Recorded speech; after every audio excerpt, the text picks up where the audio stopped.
Аюулгүй байдал судлалын хөрөлнгөөс бодлогын судалгаанууд гаргадаг. За мөн одоо интернет технологитой их сурвалжуудаас авсан анализыг хүргэдэг. Ингээд би та бүхэнд Оросын эрчим хүчний асуудалтай холбоотой 6 одоо энэ дүн шинжилгээг уншсаныгаа багцлан хүргье. Эхлээд Оросын хувьд эрчим хүч гэдэг ямар зүйл болох талаар ярив. За ер нь бол Оросын хувьд эрчим хүч гэдэг бол ямар нэгэн бизнес ашиг орлоготой огт холбоогүй зүйл. Орос улсын хувьд бол эрчим хүчний салбар бол улс төр болон эдийн засгийн зэвсэг юм. Бүр зөвлөлт холбоотой улсын үед гэхэд одоо зүүн Европын орнуудыг хяналтандаа байлгахын тулд одоо тэдэнд газрын тосыг асар хямд буюу зах зээлийн одоо ханшаас 50% хямдаар ингэж олгож за тэгээд тооцоогоо рублээр хийдэг байсан гэдэг. За энийг нь Америкийн Wall Street сэтгүүлийнхэн тооцож үзээд хэрвээ зөвлөлт холбоотой улс зах зээлийн үнээр зүүн Европын орнуудад газрын тос болон байгалийн хийг нийлүүлсэн бол Оросын засгийн газар жилд баруун 10 тэрбум долларын нэмэлт ашиг олох байжээ гэж ингэж тооцоолсон байдаг. Гэхдээ энэ бол тэдэнд сонир биш. Зөвлөлт холбоотой улсын эрчим хүчний одоо өвөрмөц дипломат стратеги бол энэ юм. Орос Украины дайн эхлэхээс өмнө Европын холбооны улс орнууд бол бүхэлдээ байгалийн хий, газрын тос, нүүрс гэдэг энэ эрчим хүчний түүхэн эдүүдийн гол ханган нийлүүлэгч нь бол Орос улс ус Европын холбооны улсуудын хувьд жишээлх юм бол 2021 он гэхэд Европын холбоо нийт нүүрсний хэрэглээний 45%. За байгалийн хий 36%, газрын тосныхоо 25%-ийг Оросын холбооны улсаас импортоор авдаг байсан. Жишээлх нь бол Герман гэхэд 50% нүүрс одоо эрчим хүчнийхээ түүхийн эдийн 50%-ийг Оросоос авдаг байсан учраас нэлээд том хэмжээний хямралтай тулсныг бүгдээрээ мэдж байгаа. За дайн эхлснээс бас эрчим хүчний үн Европ төдийгүй дэлхийд даяар өссөн. За жишээлх юм бол дайн эхлээс өмнө 1 мегаватт цаг одоо байгалийн хий 53 ам доллар байсан бол 2021 оны сүүлээр гэхэд энэ бүр 360 орчим доллар болж ингээд түүхэнд байгаагүй юм рекорд тогтоож ирсэн. За энэ мэт одоо бусад түүх эдүүд ч гэсэн бас өссөн.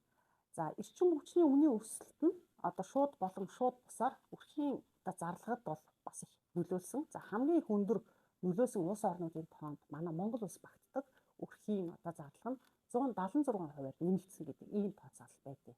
За эрчим хүчийг эдийн засаг болон одоо улс төрийн зэвсэг болон ашиглаж байгаа Оросын энэ одоо бодлогыг Европын холбоо эсэргүүцээд за одоо 20 арга хэмжээ, эдийн засгийн 20 арга хэмжээнүүдийг удаа дараа авсныг та бүхэн мэдж байгаа байх. Яагаад гэвэл Оросын холбооны хувьд экспортын орлогын 50%, за нийт улсын төсвийн 3/1-ийг шатах ашигт малтмилын орлого одоо бүрдүүлж идэг. Тийм учраас энэ нь Украины дайныг санхүүжүүлэх одоо гол их усэр болж ийн гэж үзээд энэ 20 арга хэмжээнүүд авсан гэсэн үг. Гэхдээ барууны орнуудын авсан энэ 20 арга хэмжээ төдийлөн үр дүнд хүрээгүй. Яагаад гэвэл нөгөө түүхийн эдүүдээ энэ этгийг хятад Турк зэрэг улс орнуудад илүү хямд үнээр Оросын холбооны улс бол экспортлсон. Гэхдээ судлаачид энийг бол ирээдүйдээ тийм ч одоо явцтай зүйл биш гэж үзэж байгаа. Одоо тэгвэл хятад энэ этгийг зэрэг улс орнууд одоо Оросоос хямд үнээр эрчим хүчний түүхийг авснаар Оросын хараат болох уу гэд асууж магадгүй тэгэх юм бол болохгүй. Яагаад гэвэл энэ улс орнууд хэдийнэ олон их усүрээс эрчим хүчээ хангадаг болсон ийм улсууд юм. Ер нь Украины дайнаас үүдэлтэйгээр улс орнууд дотооддоо тархмал бие даасан тийм сэргээгт эрчим хүчний их усүрүүдийг бий болгож цахилгаан эрчим хүч үйлдвэрлэх нь бол эрчим хүчний аюулгүй байдлаа хангах. За тэгээ үнийг докторжуулах зэрэг олон одоо арга хэрэгслүүд одоо шаардлагатай болохыг бол энэ Украины дайны үеэр бол улс орнууд ихээхэн одоо мэдэж авсан. Жишээлбэл Финлянд цахилгаан хэрэглээнийхээ 20%-ийг Оросоос импортлдог байсан. Тэгээ нөхцөл байдал эвгүүтэнгүүт Финлянд яасан гэхээр 22 онд НАТОд эсэх хүртэл өгсөн. Тэгэнгүүт Орос нөгөө Финлянд руу нийлүүлдэг эрчим хүчээ шууд зогсоочж байгаа. За тэгэхээр Финляндийн авсан хариу арга хэмжээ нь юу юм бэ гэхээр нэлээд удаан хугацаанд хойшлогдоод байсан цөмийн цахилгаан станц 23 онд ашиглалтанд оролцсон. Ингээд Оросоос одоо нөгөө газрын тос байгалийн хий болон цахилгаан эрчим хүчний хараат байдлаасаа бол ингээд багаар хамаатлаа багасгаж байгаа. Ер нь төвлөрсөн ийм цахилгаан дамжуулах болон дулааны сүлжээ нь цэргийн ажиллагааны за гадаад харилцааны кибер халдлагын одоо гол бай болдог. Жишээлх юм бол 2014 онд Оросын холбооны улс Кримийг эзэлж авахдаа зэрэгцээд Украины эрчим хүчний системд одоо кибер халдлага үлдээд ингээд нийгмийн их замраагүй байдал үүсгэжсэнийг бид бүхэн санаж байгаа. Цаашлаад дайн эхэлсний дараа Украины 6 мужийн цахилгаан эрчим хүчний дэд бүтцүүдэд шууд цохилт өгч өссөн. За тэгвэл манай улс ямар юм гэхээр манай улс их зүү. Тэгээ цахилгаан дулаан үйлдвэрлэлийн ихэнх хувийг ганцхан дулааны цахилгаан станц 4-дэр энэ объектэд үйлдвэрлэдэг. Нийт одоо улсын хэрэглээнийхээ 80 орчим хувийг хангадаг төвийн бүс эрчим хүчний систем нь одоо зөвхөн Оросын холбооны улстай холбогддог гэдэг. Ингээд эрсдэл айгүй өндөрөө.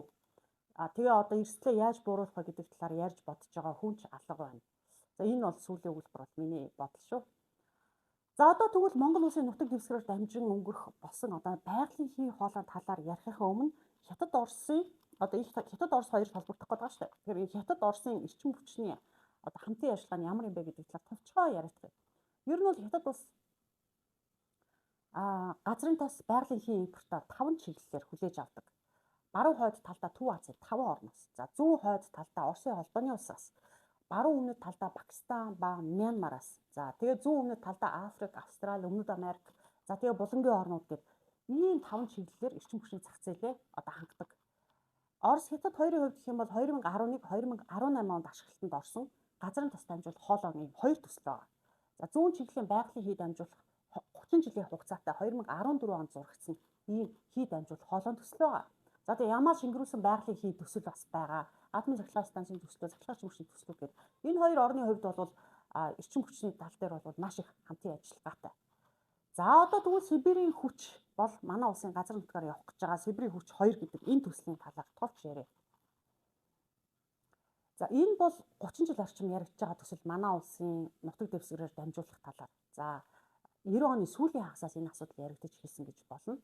За энэ төсөл манай улсын 6 аймаг 22 сумын нутаг дэвсгэрээр дамжиж өнгөрөх юм. Жишээлх юм бол Сэлэнг, Дархан, Төв, Дундгой, Говьсөнбөр, Дорногов гэсэн энэ аймагуудын нутаг дэвсгэрээр дамжиж өнгөрнө гэсэн. Алтанбулгаас замын үд хүртэл одоо 970 км орчим одоо хий хоолойг төмөр замын трассын дагуу газар доогуур 1.5 м-т болсон гэж байгаа. За хамгаалтын зурвастай байна. Хамгаалтын зурвасын өргөн нь хоёр талдаа 400 м буюу 800 м-ийн өргөнтэй байхаар ингэж тооцож байгаа. За тэгээд хэдхэн жилийн өмнө 2-3 жилийн өмнө хамгаалтын зурвасыг бол Орос цэргүүд орж ирж хамгаална гэд Монголд хэлсэн сайд, Оросын хэлсэн сайд яриад ингээд сошиал дүүрэн ширүүн маргаа өрнжүүлсэнийг та бүхэн бас санаж байгаа хаа. За ер нь бол Хятадын тал хий хоолойн төслийг Монголын нутгаар явуулахыг дэмжихгүй гэдэг мэдээлэл бол ердөө 23 онд гарч ирсэн. 2 жилийн өмнө шүү дээ. Учир нь Монголоор дамжин өнгөрүүлэх нь одоо нэгдүгээр гэх юм бол өртгийг нэгдүүлнэ, хоёрдугаар гэх юм бол 3 дахь улсын газар нутгаар дамжуулах нь өөрөө тодорхойгүй нөхцөл байдлыг үүсгэх учраас ерөөсөө Шинжаанаас шууд Оросын холбооны улсын хилээр хий хоолойг одоо холбох саналыг Хятадын тал болон тавьсан. За тэгээд Хятадын талын хувьд бол Москвагийн эрчим хүчний одоо нөлөөллийг Монголд нэмэгдүүлэх нь бол Бээжингийн ашиг сонирхолд нийцэхгүй гэж ингэж үзчихсэн. Хятад улсын 14 дугаар 5 жилийн төлөвлөгөө болон бусад бодлогын бичиг баримтуудад энэ талаар огт тусгагдаагүй. Харин Монгол улсын алсын хараа 2050 гэдэг бодлогын бичиг баримтад энэ талаар бол тусгагдсан байдаг. За гэтэл одоо өнгөрсөн 7 хоногт болсон Шанхай хамтын ажиллагааны байгууллагын хурлын дараа манай Монгол улсын засгийн газрын тэргүүн Зандан Шидар энэ одоо хий хоолойн төслийг Монгол улсын нутаг дэвсгэрээр явуулахар боллоо гэж албан ёсоор ингэж мэдээллээ. За тэгвэл энэ үний давуу тал болон сөрөг тал нь юу юм бэ гэдгийг одоо энэ аль хэдийн өмнө нь одоо бичигдсэн зүйлсээс түүж үзлээ л дээ. Тэгэхээр давуу талыг нь яриа. Байгалийн хий хоолойгоор ус төрөгч тээвэрлэх боломжтой байдаг гинэ. Ирэх 30 жилд ер нь нүүрс төрөгчийн эр үе халагдаад тэгээд цахилгаан тээвэр ус төрөгчийн эр үе эхэлж байгаа учраас одоо улс орнуудын эрчим хүчний салбар нь бол ус төрөгч рүү шилжих ийм төлөвтэй байгаад байна. Ялангуяа Хятад улс болон Зүүн Азийн улсууд ус төрөгчийн хамгийн том зах зээл болно. Тэгэхээр ус төрөгч тээвэрлэх боломжтой хий хоолой нь стратегийн ач холбогдолтой гэж үзэж байгаа. За мөн одоо Монголын нутгаар татах одоо энэ байгалийн хий хоолой нь Хятадын талд ийм учраас ашигтай ш гэж зарим судлаачид үзэж байгаа. За манай хувьд бол ажлын байр нэмэгдүүлнэ гэж байгаа. Энийг бол би нэг давуу тал гэж харахгүй байна. Яг тэгвэл хэрвээ барих юм бол угаасаа л ажлын байр бий болно. Энэ бол давуу тал бас биш болов уу гэж бодчих. За тэгээд татвар одоо бусад орлогууд нэмэгдэх хэсэг талаар бол илүү нарийн мэдээлэлүүд хэрэгтэй байна.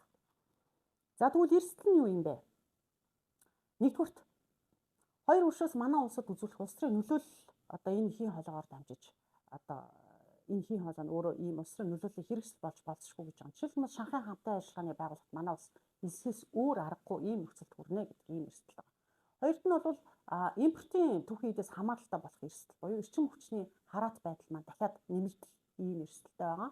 За гурав дахь нь бол өмнө одоо түрүүн би хэллээ шүү дээ 800 м газрыг хэрвээ хамгаалтын зурвасыг хэрвээ Оросын цэрэг одоо өөрсдөө хамгаална гэх юм бол энэ Монголын одоо газар нутгийг хуваагаа зогсохгүй элдв одоо тийм нөхцөл байдал үүсгэхгүй гэдэг энэ болгоомжлол бол байгаа. Сошиалд бол энэ талаар зөндөө хүмүүс бичиж байгаа боловч засгийн газраас энэ талаар ямар нэгэн мэдээлэл өгөхгүй л байна. За дөрөвдүгüүрт нь байгалийн эхийн үн тарифтай холбоотой гэрээнд байгалийн эхийг дамжуулах үн болон дотоодын хэрэгцээнд хэрэглээг хийг худалдан авах үн гэсэн ийм хоёр үнийн асуудлыг зохицуулдаг. За Орос улбаны улс байгалийн эхийн эхийгээ борлуулахдаа яадаг вэ гэхдээ энэ худалдаагаа хийхдээ яадаг вэ гэхээр ихэнхдээ гэрээгээ монопол байдлаа хадгалах тийм ээ зорилготойгоор хязгаарлалтын гэрээнүүд хийдэг. Дид бүтцийг хянах гэрээ зэргийг багтаасан ийм урт хугацааны гэрээнүүдээр тухайн улсыг өөрийнхөө хараат байдалд оруулах ийм сонирхолтой байдаг.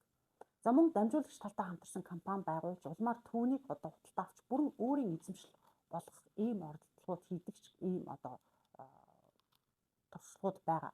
За энэ нэлээд урт болсон учраас уул нь бол Украин, Белорусын ийм байгалийн эхийн хоолойг дамжуулж байгаа тохиолдолд тэндээс ямар туршлага гарч байгаа вэ гэдэг талаар уул нь судалгаанууд, анализууд бол байлээ. За тэгээд хэрэгэлсэн эхийн үнийн дарамтыг үүсгэх замаар тэгээ нөгөө улсыг өрөнд оруулаад хувьцааг нь аваад тэгээд буцаад ямар нэгэн зүйлээр баартардах зэрэг ийм аргыг бол Оросод хэрэгэлдэг юм аа.